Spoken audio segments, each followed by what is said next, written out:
I was really proud to see that the Air Force was still doing it.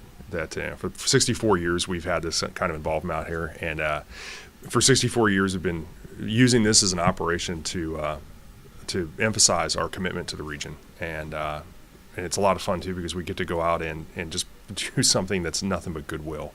0800 Sunday morning, Operation Christmas Drop participants from Yokota Air Force Base in Japan meet at Anderson Air Force Base on Guam to discuss the day's flight plan. There are 3 planes set to fly on the second to last day of the week-long mission.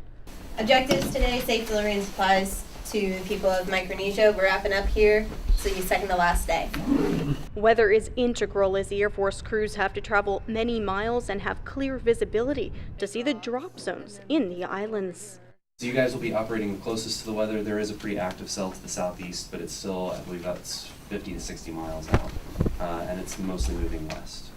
Major Frank Laris, a navigator on our C-130 flight Sunday, says weather can be a fun factor. He tells us oceanic flights are better since it's easier to deviate around inclement weather. For him, he says the biggest challenge is identifying the location for the dropped bundles. He says so far, every island has had good weather. The pilots and myself will do an analysis and we'll put that information into the computer for the aircraft that'll help orient us correctly when we go to do our run into our actual drop.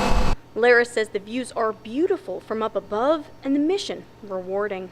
Anytime you get a chance to go and see some of these isolated remote islands, it's a great experience. It was the first time the Japan Air Self-Defense and Royal Australian Air Forces took part in the drop. It is Lieutenant Colonel Andrew Campbell's 4th year taking part in the operation. He is the 36th Airlift Squadron Commander for the U.S. Air Force. And this year, for the first time, we invited both the Royal Australian Air Force and the Japanese Air Self-Defense Force to come with us, because when there's typhoons, when there's natural disasters anywhere in the Pacific Rim, those are the partners that come with us together to go and render aid.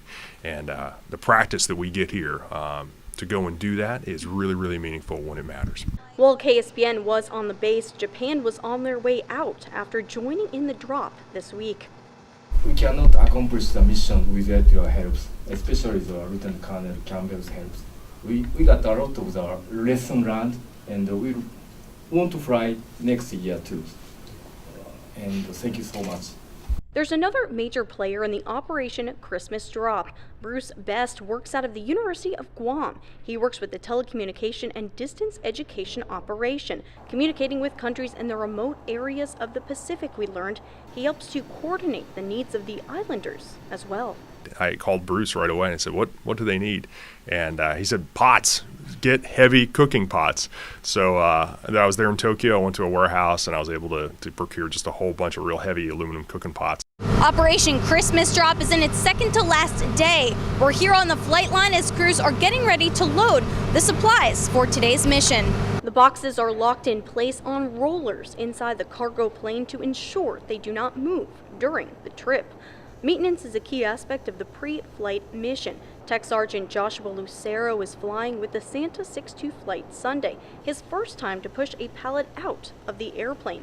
He's the lead electronic and environmental control systems specialist. Oh, it's a great feeling to know that we were able to, reach out and help some people that really need it. We do a lot of wartime operations, and it's really cool to do humanitarian ops and help people out that really, need our support.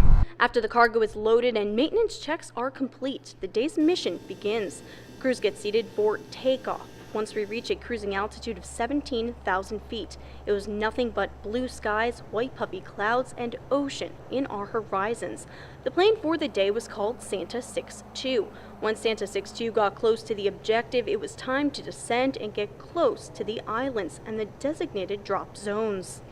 Our mission was to drop in the islands Pig and the Ferrolep Atoll. Crews get harnessed up before the back ramp is opened. The boxes are filled with messages of love on the outside. Before they are sent on their way, some take a moment to add a sentiment. Merry Christmas from the 36th Airlift Squadron. Some add pictures like an airplane or snowman. The anticipation builds as the back opens and the plane banks to get in position. The supplies are locked in place as they await a meeting with their newest owners.